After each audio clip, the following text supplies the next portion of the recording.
Greetings. ये एक response video है, एक और रिस्पॉन्स वीडियो है क्वेश्चन आंसर सीरीज़ का। और यहाँ पे एक क्वेश्चन आया था कि प्रॉब्लम्स के बिना कैसे रह सकते हैं, मतलब ऐसा कैसे हो लाइफ में प्रॉब्लम्स ही ना हो। क्योंकि मुझे बहुत ही इंटरेस्टिंग अभी तक का क्वेश्चन लगा हुआ है।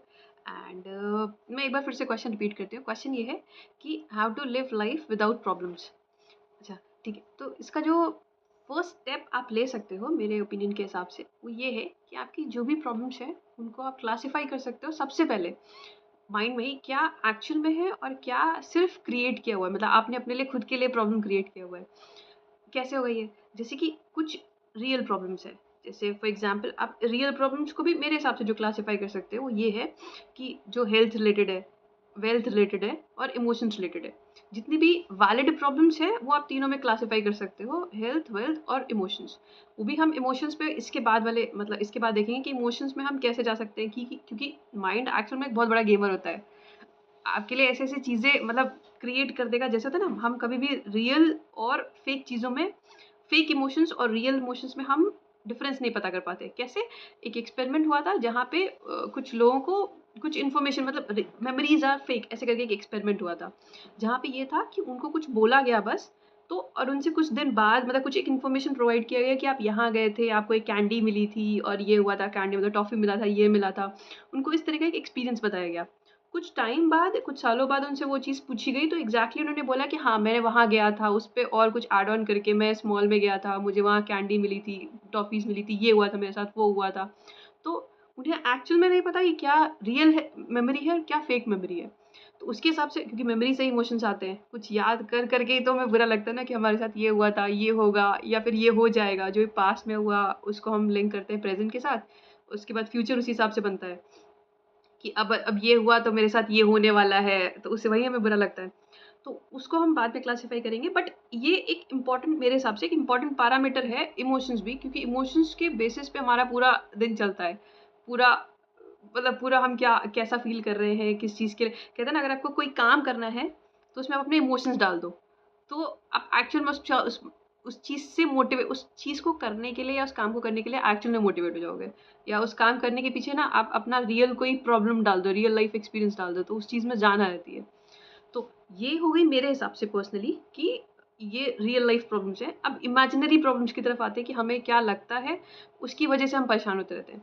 जैसे कि आपने इस तरह कोट सुने होंगे ये कि मतलब लोग मोस्टली इसीलिए परेशान होते हैं कि दूसरे उनके बारे में क्या सोचेंगे। एक इस प्रॉब्लम को समझते हैं, ठीक है? कि हमें ये अंदर ही अंदर लगता रहता है, अरे मैं ये कर दिया तो सामने वाला क्या सोचेगा, और सामने वाला भी यही सोच रहा होता है कि लोग क्या सोचेंगे। मतलब अगर आप देखो ना, जितनी भी लग्ज़री आइटम्स होते हैं, लग्ज़री आइटम्स के साथ स्टेटस आता है। जैसे मैं इतना बड़ा घर बना लेता हूँ, बाहर का इतना अच्छा कर लेता हूँ, भले ही घर के अंदर के जो लोग हैं उनके बीच में रिलेशन कैसा है उसके उसके ऊपर कोई काम नहीं कर रहा। बट घर इतना अच्छा बना हुआ है ताकि लोग देखें कि हाँ, अरे वाह! क्या घर बनाया है। या फिर मैं इतना अच्छा पोस्ट ले लेता हूँ, इतना अच्छा गाड़ी ले लेता हूँ, इतना अच्छा वॉच ले लेता हूँ ताकि लोग क्या कहेंगे। या फिर कुछ लोग होते हैं वो काम करते हैं कि सामने वाला क्या सोचेगा, अच्छा सोचेगा मेरे बारे में, स्पेशली रिस्पेक्ट का क्रेविंग हो रहा है। मतलब आप रिस्पेक्ट चाहते हो अपने लिए, इसलिए आप ये सब काम करो ताकि लोग आपको रिस्पेक्ट करें। या फिर आप लोगों के डर से वो काम नहीं कर रहे हो कि हाँ, मतलब फॉर एग्ज़ाम्पल मेरी फैमिली जो है वो बिज़नेस में थी। अब अगर मैं बिज़नेस को छोड़ के कुछ और करता हूँ या फिर मैं उनके मा अप टू द मार्क नहीं आ पाया फैमिली के रेपुटेशन के, तो मेरा क्या होगा? तो मैं इस काम को करता ही नहीं हूँ, ठीक है? तो दोनों तरफ से ही आप फँस रहे हो। तो अगर आप देखोगे ना, तो ये एक्चुअल में वैलिड नहीं है कि आप इस बात पे मतलब ध्यान भी दो या इस बात पे सोचो कि दुनिया क्या सोचेगी। क्यों? कहना बहुत आसान है लेकिन जब ऐसा होता नहीं है ना, जैसे ही हम बड़े होते हैं एक्चुअल में ये थॉट धीरे-धीरे आता रहता है। मैंने ये किया तो लोग क्या सोचेंगे? ये होगा तो मुझे ये मिल जाएगा। अब इस पे कैसे काँटा लगाया जाए, मतलब इसको कैसे टैकल किया जाए? आप ना अच्छे से मतलब ऑब्ज़र्व कर लो आस-पास के लोगों को कि लोगों के ओपिनियन किस हिसाब से चेंज होते हैं। दिन में एक ही चीज़ को लेके दिन में कितने ओपिनियंस चेंज होते हैं। मतलब एक ही चीज़ को लेके कभी हमें अच्छा लग रहा होता है, कभी बुरा लग रहा होता है। एक ही चीज़ को, मतलब फॉर एग्ज़ाम्पल एक पॉलिटिकल पार्टी आप कभी आप देखो, कुछ साल पहले कुछ और लोग सपोर्ट कर रहे थे, आज किसी और चीज़ को सपोर्ट कर रहे हैं। तो जिन लोगों की व्यूज़ जिस पे कोई बेसिस नहीं है, मतलब वो कभी भी बदल सकता है। और आप इसका इसका प्रूफ़ क्या है? आपके खुद के व्यूज़ किसी भी चीज़ को लेके एक ही दिन में बदल सकते हैं। एक ही दिन में सामने वाला इंसान हमें अच्छा लग रहा होता है और एक ही दिन में सामने वाला इंसान हमें बुरा लग रहा होता है, सबसे ज़्यादा बुरा लग रहा होता है। जिसके साथ भी आप रह रहे हो, क्योंकि रहोगे तो लड़ाई तो होगी फॉर श्योर। तो जब आपके खुद के व्यूज़ या खुद के ओपिनियंस इतने स्ट्रॉन्ग नहीं हैं कि वो एक दिन या एक मोमेंट के लिए टिक सकें, तो फिर सामने वाले के व्यूज़ इतने इतने ज़्यादा मतलब इतने ज़्यादा बेसिक, मतलब इतने ज़्यादा स्ट्रॉन्ग कैसे होंगे कि वो टिक सके। तो जो चीज़ वैलिड ही नहीं है, जो चीज़ ऑलरेडी हवा में लटक रही है, आप उसको कैसे उस पे उतना ध्यान दे सकते हो? पहला पॉइंट तो ये, क्योंकि व्यूज़ ओपिनियंस हर बार चेंज होते हैं, और ये कैसे बेस्ट पॉसिबल क्या है, आप अपने व्यूज़ और ओपिनियंस देख लो। किस हिसाब से चीज़ें चेंज हो रही है, किस हिसाब से चीज़ें चेंज हो रही है, किस हिसाब के आपके ओपिनियंस सामने वाले के हिसाब से चेंज होते रहते हैं। पहला तो ये हो गया। दूसरा ये कि आप कुछ भी करो, हर किसी को, मतलब आप कोई भी काम कर रहे हो ना, उसको लेके कुछ लोगों के पॉजिटिव व्यूज़ होंगे, कुछ लोगों के नेगेटिव व्यूज़ होंगे। आप कितने अच्छे से अच्छा काम कर लो अपने लिए या किसी और के लिए, कुछ लोग उसके बारे में अच्छा सोचेंगे, कुछ लोग उसके बारे में बुरा सोचेंगे, ठीक है? अब इसका क्या प्रूफ है? आप यूट्यूब पे जाओ, कुछ भी किसी का भी वीडियो उठाओ, उसके नीचे कमेंट्स देखना स्टार्ट करो। जिसको भी आप अपना सबसे बड़ा आइडियल समझते हो या जो भी समझते हो, आप उसका वीडियो निकालो यूट्यूब पे, और उसके नीचे नीचे जाके उसके कमेंट्स चेक करना स्टार्ट करो। आप देखोगे कुछ लोग उसके बारे में अच्छा बोल रहे हैं, कुछ लोग उसके बारे में बुरा बोल रहे हैं। तो ज मतलब जो आपका सबसे बड़ा प्रॉब्लम है कि सामने वाला इंसान क्या सोचेगा या लोग क्या कहेंगे, वो यहाँ पे आके क्लियर होता है कि जिसको जो सोचना है, वो अपनी अंडरस्टैंडिंग के हिसाब से सोचेगा। अच्छा, इसका एक सिंपल सा, इसको आप एक लाइन में सम कर सकते हो। जैसे कि जिसको कहा भी जाता है, मतलब एक कोट है जिसको आपने बहुत ही स्ट्रांगली सुना होगा, हम दुनिया को वैसे नहीं देखते जैसे दुनिया होती है एक्चुअल में, हम दुनिया को वैसे देखते हैं जैसे हम होते हैं एक्चुअल में। तो जो भी कुछ जो बोल रहा है, वो एक्चुअल में ये दिखा रहा है कि वो क्या है। अगर आपको इस कोट का जो गहराई है या इस कोट का जो डेप्थ है, अगर मतलब क्या एक्चुअल में ये बोलना चाह रहा है, अगर ये समझ में आ गया, तो आपको मतलब दुनिया के बारे में बहुत कुछ समझ में आ जाएगा। मतलब एक तरह से हमारी पूरी प्रॉब्लम, ह्यूमैनिटी की पूरी प्रॉब्लम खत्म हो जाएगी, कि जो हम हमेशा सोचते रहते हैं कि सामने वाला क्या सोचेगा, मैंने ये कर दिया तो क्या होगा, ये होगा तो क्या होगा। क्योंकि सामने वाला जो भी बोल रहा है या सामने वाला जो भी कुछ एक्सप्रेस कर रहा है, करना चाह रहा है, जो भी कुछ बोल रहा है, वो एक्चुअल में ये दिखाना चाह रहा है वो खुद क्या है। हमारे पास चांस होता है देखने का कि सामने वाला क्या है एक्चुअल में, बट हमें लगता है वो हमारे बारे में बोल रहा है। ऐसा बिल्कुल भी नहीं है। ओके, देन बाकी हम क्रेव करते हैं रिस्पेक्ट के लिए, लव के लिए। कोई हमें नफरत कर रहा होता है, उससे हमें प्रॉब्लम होता है। दो ही तरह का प्रॉब्लम होता है, या तो हम चाहते हैं किसी इंसान का अटेंशन और किसी इंसान का जो झुकाव है वो हमारी तरफ हो जाए, या तो फिर हम किसी से दूर की, अब मेरा अटेंशन यहाँ टिक के रह गया है, अब हमें से दूर जाना है, तो पास आना है तो दूर आना, यही दो मेन प्रॉब्लम्स होती है हमारी। तो आप खुद से देखो, क्या ये एक्चुअल में प्रॉब्लम है? मतलब रिस्पेक्ट के लिए क्रेव करना, या फिर किसी के वैलिडेशन के लिए क्रेव करना।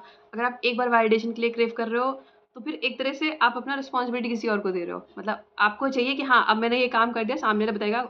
एक तरह से आप उसको अपने से ऊपर पोजीशन में रख रहे हो, बॉस की तरह, कि अब मैंने ये काम कर दिया, अब तुम बताओ ये सही है गलत है।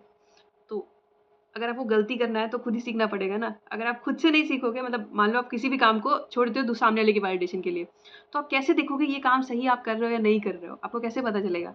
और ऐसा बहुत बार होगा जब आप लाइफ के जो ये बैटल है उसमें आप बिल्कुल अकेले होगे, तब आप क्या करोगे? तो उस टाइम पे आपको खुद ही हैंडल करना पड़ेगा ना।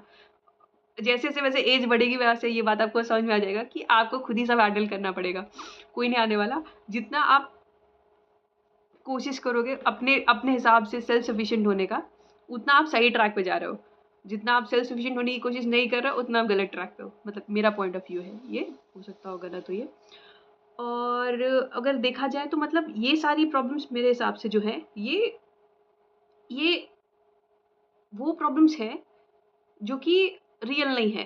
क्यों? क्योंकि ये टाइम के हिसाब से या उसके हिसाब से चेंज होती रहती है। इनका एक्चुअल में कोई इम्पैक्ट नहीं पड़ता। चीज़ों के हिसाब से, लोगों के हिसाब से ये सब चेंज होती रहती है। तो आप इस पे ध्यान से देख सकते हो कि आप मोस्ट ऑफ द टाइम या मोस्ट ऑफ द जो माइंड एनर्जी है जहाँ लगा रहे हो, वो चीज़ें क्या हैं? कौन-सी ऐसी प्रॉब्लम्स हैं? पहले तो आप इनको हटा सकते हो। फिर उसके बाद फिर आप रियल प्रॉब्लम्स पे आ सकते हो, जिसके लिए हम नेक्स्ट वीडियो में देखेंगे। ठीक है, मैं इसको सम अप करने की कोशिश करती हूँ कि आप जो भी लाइफ में प्रॉब्लम्स फेस कर रहे हो, पहले तो आप उसको 2 पार्ट्स में डिवाइड कर सकते हो। एक रियल प्रॉब्लम्स या फिर एक्चुअल में आप जिनसे डील करना चाहते हो। ये, और एक है इमेजिनरी या फिर फेक प्रॉब्लम्स, जिसमें सब कुछ रिलेटेड है लोगों से रिलेटेड, जो आपके कंट्रोल में नहीं, या फिर हाँ, फेक प्रॉब्लम्स को हम ये भी कर सकते हैं जो आपके एक्चुअल में कंट्रोल में नहीं है। ठीक है? जैसे कि लोगों के ओपिनियन हो गए, लोगों के आपको अफेक्ट पड़ रहा है कि लोग क्या सोचेंगे, या फिर आपको वैलिडेशन चाहिए, एक तरह से आप किसी चीज़ के लिए क्रेव कर रहे हो, रिस्पेक्ट के लिए, लव के लिए। अब ये सारी चीज़ें हो गई कि हाँ, आप लोगों का मूड आपके आपके उस पर डिपेंड कर रहा है, मतलब लोगों के मूड के हिसाब से आपका दिन चल रहा है। अगर सामने वाले का मूड अच्छा है तो आपका दिन अच्छा होगा, सामने वाले का मूड खराब है वो है।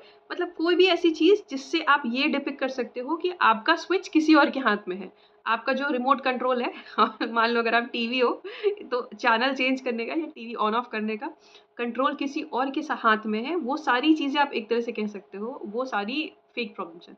अब रियल प्रॉब्लम्स पे आते, ये भी काफ़ी हद तक कहा जाए या फिर मोस्ट ऑफ द प्रॉब्लम्स आपके कंट्रोल में नहीं होती है, बट जो एक्शंस होते हैं वो हमारे कंट्रोल में होते हैं। जैसे फॉर एग्जांपल हेल्थ, आप कितना भी कोशिश कर लो पर बीमार तो पड़ना ही है ना एक दिन। कितना भी कोशिश कर लो, पैसा आने जाने का एक बार तो हो सकता है ना। इमोशंस पे आप कितना भी मास्टरी हासिल कर लो, कभी ना कभी तो आउटबर्स्ट होगा ना।